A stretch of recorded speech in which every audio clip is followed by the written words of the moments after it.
বাংলাদেশের সঙ্গে শক্তিশালী প্রতিরক্ষা জোট গঠন করতে চায় পাকিস্তান।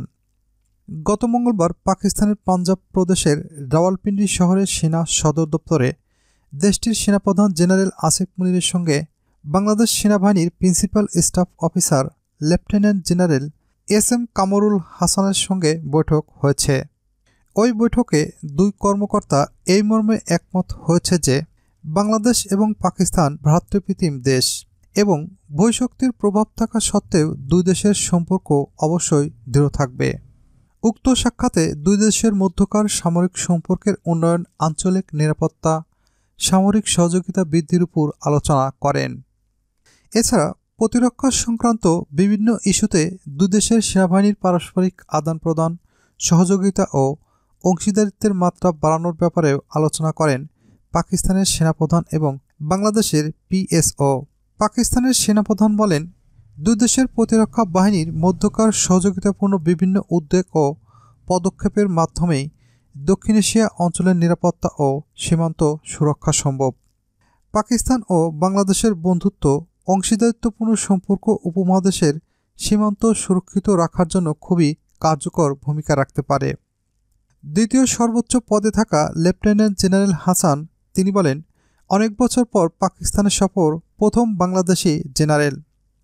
তার সফরটি দুদেশের মধ্যকার সম্পর্ক পরিবর্তনের ইঙ্গিত দিচ্ছে, বিশেষ করে গত বছর শেখ হাসিনা সরকার ক্ষমতাচ্যুত হওয়ার পর থেকে।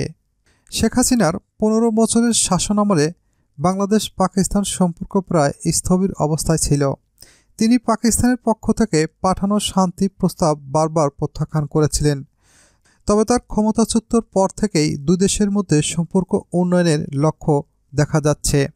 সাম্প্রতিক মাসগুলোতে উভয় দেশের নেতৃবৃন্দুর মধ্যে বেশ কয়েকটি বৈঠক হয়েছে। জেনারেল হাসানের নেতৃত্বে বাংলাদেশ সেনাবাহিনীর প্রতিনিধি দলের পাকিস্তান সফরকে এই উষ্ণ সম্পর্কে আরেকটি গুরুত্বপূর্ণ ইঙ্গিত হিসেবে দেখা হচ্ছে। পাকিস্তানের সেনাপ্রধান জেনারেল আসিফ মুনিরের সঙ্গে বৈঠকে লেফটেন্যান্ট জেনারেল হাসান আঞ্চলিক নিরাপত্তা পরিস্থিতি এবং দ্বিপাক্ষিক সামরিক সহযোগিতা বাড়ানোর উপায় নিয়ে আলোচনা করেন।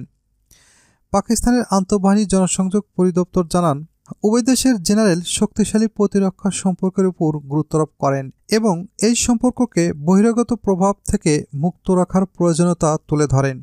জেনারেল আসিফ মুনির বলেন, দক্ষিণ এশিয়ার শান্তি ও স্থিতিশীলতা নিশ্চিত করতে যৌথ প্রচেষ্টার গুরুত্ব তুলে ধরেন। তিনি বলেন, উভয় দেশের আঞ্চলিক নিরাপত্তায় অবদান রাখতে সহযোগিতামূলক প্রতিরক্ষা উদ্যোগ চালিয়ে যাবে। এরপর লেফটেন্যান্ট জেনারেল হাসান এবং তার প্রতিনিধি দল পাকিস্তানের chairman joint chiefs of staff committee general Shahid Shamshad মির্জার সঙ্গে বিস্তারিত বৈঠক করেন। বৈঠকে উভয় পক্ষ পরস্পরের কৌশলগত স্বার্থ এবং প্রতিরক্ষা সহযোগিতা বাড়ানোর উপায় নিয়ে আলোচনা করেন। জেনারেল মির্জা উল্লেখ করেন যে দুই দেশ একটি নিরাপদ ও সমৃদ্ধ ভবিষ্যৎ অর্জনের জন্য বিভিন্ন দৃষ্টিভঙ্গি ভাগাভাগি করে। লেফটেন্যান্ট জেনারেল হাসান পাকিস্তানের সশস্ত্র বাহিনীর পেশাদারিত্বের প্রশংসা করেন এবং সন্ত্রাসবাদের বিরুদ্ধে লড়াইয়ে তাদের আত্মত্যাগ ও দৃঢ়তার ভূয়সী প্রশংসা করেন।